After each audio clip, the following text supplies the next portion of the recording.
Les membres de la délégation de l'OEA poursuivent leurs consultations.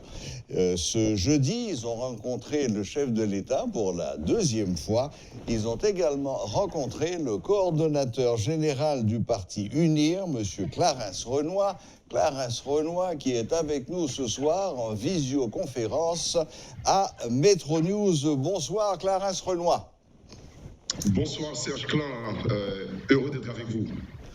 C'est toujours un plaisir. Alors, dites-moi Clarence, comment s'est passée cette entrevue avec les membres de la délégation de l'OEA?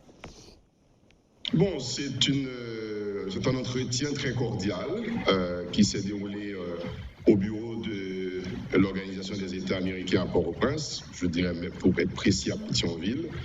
Et très cordial, c'est un échange d'informations, de questions-réponses. J'ai l'impression que les membres de la délégation de l'OEA, de cette mission, voulaient s'informer davantage, avoir d'autres sources d'informations sur la réalité complexe de la crise haïtienne. Cela s'est très bien passé. Bon, jusqu'à présent, vous dites la même chose que Jerry Tardieu, qui avait lui aussi l'impression qu'ils étaient plus là pour s'informer sur la situation plutôt que de donner des conseils ou des consignes. Quel est votre sentiment? Dans quel état d'esprit sont-ils? Bon, ils sont en quête d'informations, comme vous l'avez bien compris, Serge Klein, mais aussi ils sont convaincus d'une chose. Ils sont convaincus que seuls les Haïtiens peuvent trouver une solution à cette crise. J'ai en tête les propos de l'ambassadeur des États-Unis auprès de l'organisation de l'OEA qui a dit « Il vous faut trouver un compromis politique ». Trouver un compromis, il faut des gens courageux des deux côtés de l'opposition et du pouvoir pour accepter de faire des concessions majeures, importantes, pour parvenir à ce compromis politique, à cet accord, si vous voulez, aussi. Mais comme moi-même, j'ai ajouté pour eux, oui, un compromis politique, c'est intéressant, un accord, et il y a telle proposition aujourd'hui. Ce qu'il faudrait pour Haïti, à mon sens, il faudrait que la communauté internationale aussi apporte un soutien massif à Haïti. Parce que il faut... je voudrais dire, il faut stabiliser la paix, il faut consolider la paix, il faut consolider la stabilité. S'il y a un accord et un compromis qui est trouvé, mais il faut que la communauté internationale vienne en aide à Haïti, que ce soit sur le plan de la sécurité, mais sur le plan aussi économique. Il faut apporter de l'argent dans ce pays, il faut faire venir des investisseurs dans ce pays pour créer des emplois, pour attirer les jeunes dans des activités saines, donc pour fournir des emplois et pour les sortir des secteurs de la violence, de la criminalité et des gangs. Oui, mais là, il s'agit de choses à long terme. On ne peut pas espérer résoudre la crise aiguë dans laquelle nous nous trouvons aujourd'hui avec des projets à long terme, comme faire venir des investisseurs, etc., etc. Concrètement, qu'est-ce que vous attendez de l'OEA pour l'actuelle crise ? Non, mais concrètement, il faut d'abord que les Haïtiens trouvent la solution. Ce n'est pas à l'OEA de nous dicter la solution, c'est à nous, Haïtiens, de trouver cette solution. Oui, ils sont là pour aider. Je dirais haïtien à faire entre nous pour sortir des discours radicaux.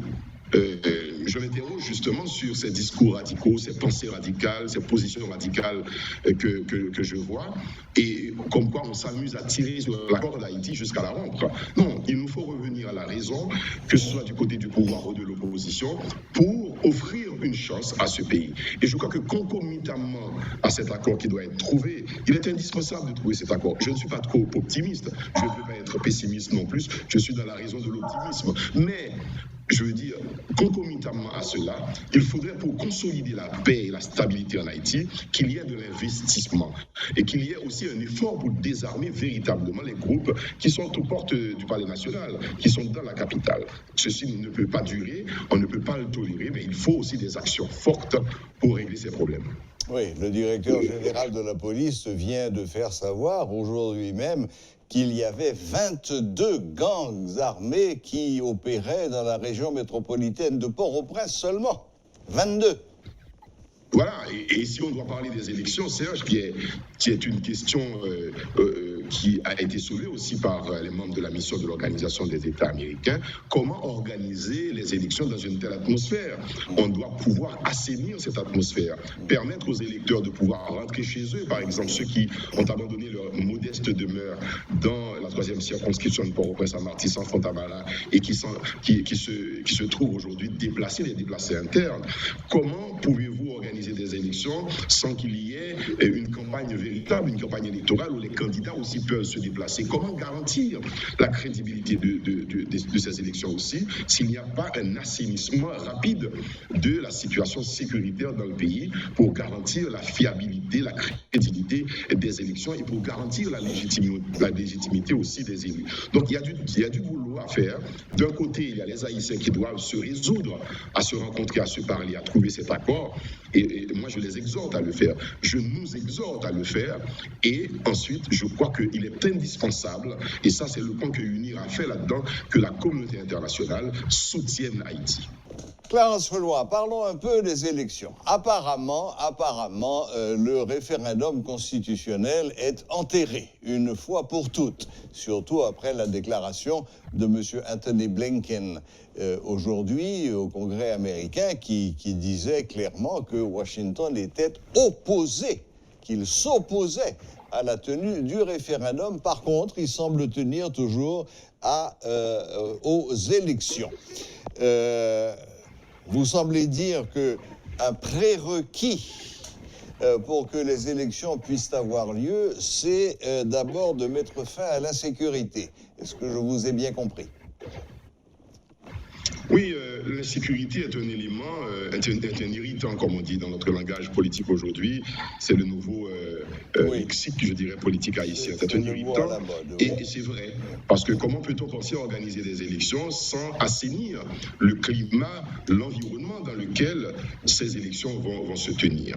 Ces gangs qui sont aux portes du Palais national, à l'intérieur de la capitale, et qui repoussent les gens qui ne peuvent même plus vivre chez eux. Donc il faut définitivement les maîtriser, les neutraliser. Donc c'est un travail sérieux et urgent à faire pour pouvoir garantir, je dirais, la fiabilité des élections, la sérénité des électeurs et des candidats aussi pour pouvoir participer à un processus électoral. Alors cette question a été effectivement soulevée avec l'Organisation des États américains et je crois qu'ils ont pris bonne note, les membres de la mission qui étaient venus ici en Haïti.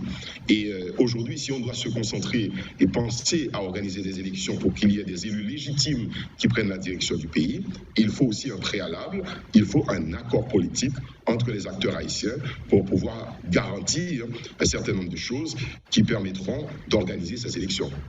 Oui, sans oublier que les élections, c'est pas seulement aller voter, mais c'est également offrir aux candidats la possibilité de faire campagne. Oui, absolument, on doit penser à cela, on doit permettre aux candidats de pouvoir circuler non seulement à Port-au-Prince, mais à travers le pays pour pouvoir aller au contact de l'électorat et aussi créer la sérénité qui permet à l'électeur de pouvoir se déplacer dans un bureau de vote, de voter sans la pression d'une arme derrière sa tête. Donc on est dans une situation aujourd'hui insoutenable et au vu de ce qui se passe à Port-au-Prince et dans d'autres villes du pays, donc il faut absolument assainir cette situation, le climat politique, le climat sécuritaire, pour pouvoir garantir des élections crédibles et inclusives aussi, je dirais. Tout à fait d'accord, tout à fait d'accord. Bon, finalement, en conclusion, Clarence Renoir, qu'est-ce que vous pensez de cette délégation de l'OEA? Est-ce que vous croyez qu'ils vont pouvoir apporter ou aider à apporter des solutions? Est-ce qu'ils vont parvenir à convaincre les différents acteurs de cette crise de s'asseoir autour d'une table, comme c'est le vœu de beaucoup de gens? Est-ce que vous croyez finalement que grâce à leur action, leur contact, ils vont pouvoir aider à organiser bientôt, je dis bientôt parce que les dates ont été reportées, à organiser bientôt les élections, comme vous l'avez dit, libres, inclusives, démocratiques et transparentes?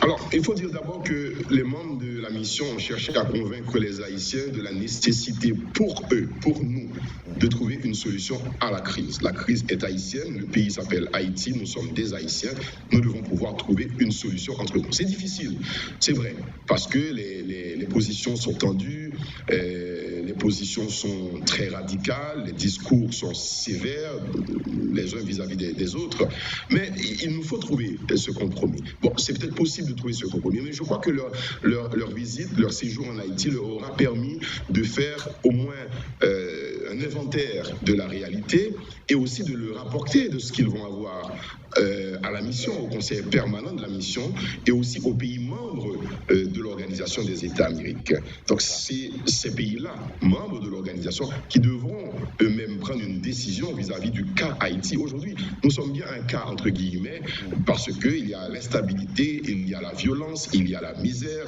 Nous avons la situation des enfants qui sont en malnutrition, l'UNICEF en a parlé. Il y a les 4,5 millions d'Haïtiens qui sont en insécurité alimentaire. C'est une situation catastrophique à tout point de vue. La situation économique est aussi grave. Donc, je crois que leur venue leur aura permis de voir de visu la situation, d'avoir d'autres points de vue, car ils ont consulté largement. Ils vont se faire une idée et avec cette idée, probablement provoquer une déclaration du Conseil permanent de l'OEA qui dira son point de vue sur la situation en Haïti et qui pourra provoquer aussi un dégel de la situation pour permettre aux acteurs de se rencontrer et trouver une solution ensemble, une solution pacifique pour éviter le pire si nous ne sommes pas déjà dans une situation exécrable dans ce pays. Oui, d'autant plus qu'à toute la liste que vous venez de dresser, il faut depuis quelque temps rajouter le coronavirus.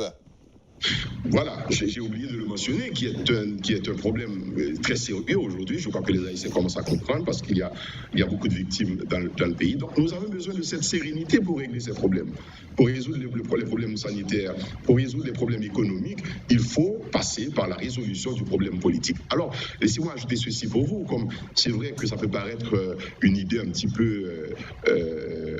c'est un rêve, c'est un vœu pieux peut-être, mais je me dis, si la crise politique est résolue à travers un accord, un compromis politique, il faut soutenir ça par l'aide internationale. Et comme je l'ai fait comprendre aussi à la mission, je leur ai dit, écoutez, les Haïtiens ne croient plus en vous, vous de la mission des Nations Unies ou de l'OEA, parce que les Haïtiens ont l'impression que vous avez laissé tomber ce pays. Donc il faut montrer que vous apportez un soutien réel. C'est pas venir ici pour voir, pour consulter, puis repartir sans rien faire, mais il faut vraiment aider Haïti et les Haïtiens qui se trouvent dans une situation très difficile. Nous vivons une situation difficile, que ce soit sur le plan de la sécurité, que ce soit sur le plan économique, mais aussi la misère. Dans les quartiers, dans les bidonvilles, il y a une misère que la presse n'a pas encore vraiment découverte. Il y a une situation exécrable pour ces gens qui vivent dans ces conditions. Les enfants qui ne peuvent pas aller à l'école, les universités qui ne peuvent pas fonctionner. Il nous faut regarder tout ça en face et trouver des solutions entre nous et vraiment insister pour que la communauté internationale puisse nous venir en aide. Eh bien, nous allons conclure sur ces bonnes paroles. Clara Saunois, puissiez-vous être entendue par la communauté et j'espère, je suis sûr que vous avez mis tout votre talent à les convaincre de ce que vous avez dit. Voilà, eh bien, il n'y a plus qu'à attendre. Petite parenthèse, est-ce que vous pensez que cette délégation de l'OEA a pu peser sur la décision du secrétaire d'État américain d'opposer un refus au référendum? Vous croyez que c'est allé aussi vite que ça? Non, je ne pense pas que ce soit l'œuvre de la mission de l'Organisation des États américains ici en Haïti. Je crois qu'en rencontrant le président de la République à 2 reprises, en rencontrant tous les acteurs politiques, probablement, ils ont en tête une idée assez claire qu'ils vont exprimer à travers une déclaration sur Haïti, à travers peut-être une prise de position ou un vote. Mais il y a aussi, je dirais, les actions bilatérales et multilatérales des autres pays qui se font. Bilatérales parce que les États-Unis sont un support indispensable à Haïti au plan économique, social, il y a plusieurs niveaux. Donc les États-Unis regard de la situation, l'évolution de la situation en Haïti, il y a aussi des pressions. Vous n'ignorez pas que des parlementaires américains du Black Caucus et autres démocrates font beaucoup de pression aussi sur l'administration Biden pour regarder la situation en Haïti et prendre une décision. L'Union européenne récemment s'est prononcée. Donc il y a des actions concomitantes qui s'exercent aujourd'hui, que ce soit sur le plan bilatéral ou sur le plan multilatéral, pour porter les gouvernements étrangers, ce qu'on appelle ici les amis d'Haïti, à trouver aussi, à proposer des solutions par rapport à cette crise qui a trop duré. Eh bien, merci Clarence Renoir, merci de vous être rendu disponible pour nous, comme à chaque fois, ici à Metro News, et puis bonne fin de journée. Bonne fin de journée, merci à vous aussi, c'est un plaisir d'être avec vous de temps à autre. Et à bientôt. À bientôt. Voilà, c'était M. Clarence Renoir, coordonnateur général du parti UNIR, qui nous donnait son sentiment sur la rencontre qu'il a eue avec les membres de la délégation de l'OEA qu'il a rencontrée aujourd'hui.